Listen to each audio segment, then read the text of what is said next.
तो फ्रेंड्स अनु कन्नू के घी पिलाने की रस्म के बाद में शाम को ये रस्म हुई थी जो है विनायक जी लाने की। जो गणपति जी होते हैं, गणेश जी होते हैं, उनको मिट्टी का बना के लेके आते हैं कुम्हार के घर से। तो पर यहाँ पे मतलब जगह होती है फिक्स के वहाँ पे कुम्हार है जो लेके आ जाते हैं और वहाँ से गणपति जी को चुंदड़ी ओढ़ाते हैं, माला पहनाते हैं। वो भी शुभ मुहूर्त से लेके आता है, ढोल थाली के साथ में सारे परिवार की औरतें हैं वो जाती है, जितनी भी महिलाएं लड़कियां जो जो भी शादी में आए होते हैं सब साथ में जाते हैं। और यहाँ पे एक रिवाज ये भी था, जो 2 मिट्टी के वो घड़े होते हैं वैसे भी मतलब कुम्हार है वो लेके आते हैं, जो घर की लड़की होती है वो ऊंच के घर पे लेके जाते हैं। ये रिवाज हमारे वहाँ नहीं है। मेरे मायके में सिर्फ ये कुम्हार मटकी के वो जो मटकी वगैरह लेके आते हैं 2 छोटे मोटे, वो खुद से ही घर पे लेके आते हैं। ऐसे ऊंच के ले जाना सर पे उठा के ले जाने की रस्म नहीं होती है। और विनायक ले जाने की रस्म डिटो ऐसे ही होती है। ससुराल में ऐसे ही रिवाज है कि विनायक को बाहर कहीं थोड़ा दूर जाके लेके आते हैं, पर मेरे मायके में विनायक भी घर पे ही लेके आते हैं जो कुम्हार होते हैं।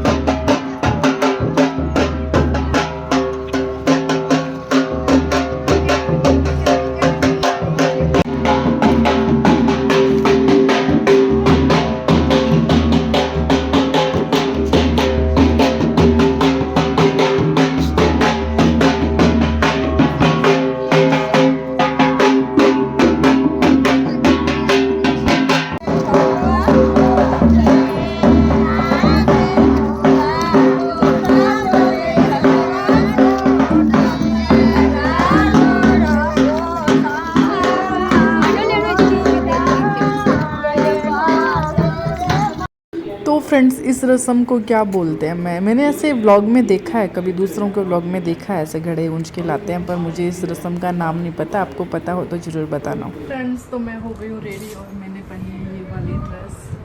पोशाक वगैरह नहीं पहनी, आज थोड़ी ये नॉर्मल ड्रेस पहनी है और चूड़ा वगैरह बस वही रखा है। और आज है छोटी बंदोली, तो हम सब जा रहे हैं छोटी बंदोली में। और बाइक पूजा चली गई है और मेरा चिक्कू सोया नहीं था, तो मैंने को चिक्कू को रखना था, इस वजह से मैं चिक्कू को लेके बैठी रही। उसको सुलाने की बहुत कोशिश करी पर वो फिर भी नहीं सोया, तो उसके पापा के पास है वो, उसके पापा सुलाएंगे उसको। और आप बने रहिए हमारे साथ व्लॉग में। और मैं पता पार्लर गई, पार्लर से साथ के साथ खाना खाने गई और वो ड्रेस भी नहीं चेंज करा था। और खाना खा के घर आके चिक्कू को सुलाने की कोशिश करी, वो नहीं सोया, तो उसके पापा लेके चले गए। तो फिर मैंने कपड़े वगैरह चेंज कर लिए। ये ड्रेस मेरी तीज के टाइम आया था, मैं जो जैसे जैसे पहनूंगी तो बता दूंगी जो मेरे तीज के कपड़े थे। इस चीज़ को अवॉइड करना आप क्योंकि अभी टाइम नहीं है इनको सबको समेटने का। तो चलो चलते हैं भाई साहब को सबको कुछ जोड़ने के लिए।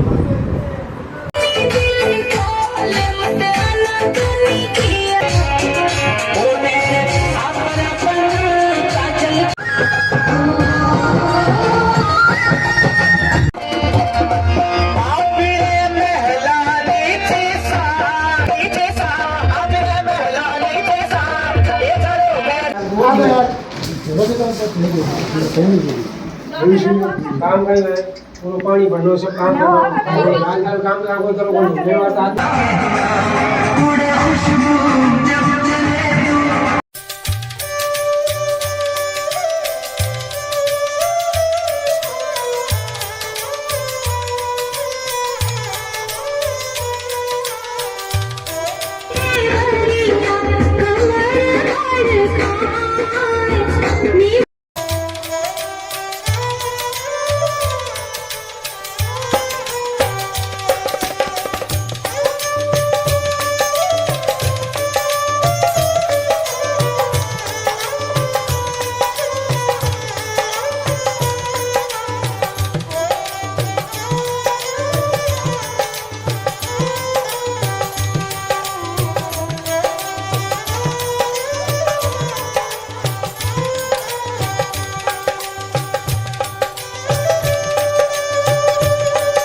वायरल हो जाओ ना।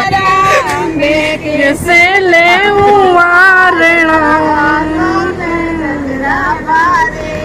मैं कैसे ले वारणा हाथा में चुड़ला भारी। ये एक रस्म होती है वारणा लेने की। पातली और राज भवन देर बुलाया रोजी और राज भंवर सा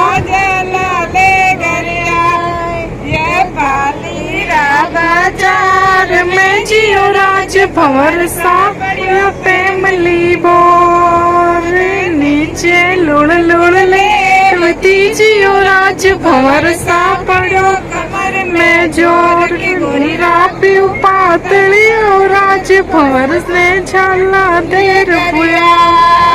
तो फ्रेंड्स मेरे मम्मी पापा की एनिवर्सरी है पर पापा यहाँ पे नहीं, पापा ड्यूटी पे है तो उनको छुट्टी नहीं मिली, इसलिए तो फिर मम्मी तो बहुत मना कर रहे कि नहीं मैं अकेले केक नहीं काटूंगी। फिर भी मम्मी के जो मेरे बुआ सासू जी, मम्मी के ननंद भाई साहब, पिंकी दीदी, सीमा दीदी, सब ने बोला कि नहीं केक तो काटना ही है। फिर उपेंद्र जी पता नहीं भाई साहब कोई लेके भी आ गया। मुझे सच पूछा ना, मैं शादी में इतनी मुझे यही नहीं पता केक कौन लेके आया था, पर केक आ गया था। और वजह से मम्मी ने तो पूरा मना कर दिया था, फिर भी केक कटवा ही लिया था। तो फ्रेंड्स ये 2 व्लॉग आपने देखे जो मेरे पास वीडियो जो आए थे, उससे मैंने व्लॉग बनाया, क्योंकि मैं पहुंची नहीं हूँ अभी तक शादी में। कल के व्लॉग में मैं शादी में पहुंच जाऊंगी और पूरे व्लॉग आपको देखने को मिलेंगे। और इस व्लॉग का यहीं पे एंड करती हूँ, क्योंकि मेरे देवर जी की शादी भी थी तो फिर एक नाइट मेरे को यहाँ भी रुकना था। तो छोटी बंदोली में यहाँ रुक गई थी, तो इसलिए वहाँ नहीं जा पाई, कुछ और भी काम था उस वजह से। तो कल मैं वहाँ चली जाऊँगी। और इस व्लॉग का यहीं पे एंड करती हूँ। व्लॉग अच्छा लगे तो प्लीज़ लाइक शेयर सब्सक्राइब ज़रूर करें। मिलते हैं नेक्स्ट व्लॉग में, तब तक के लिए बाय।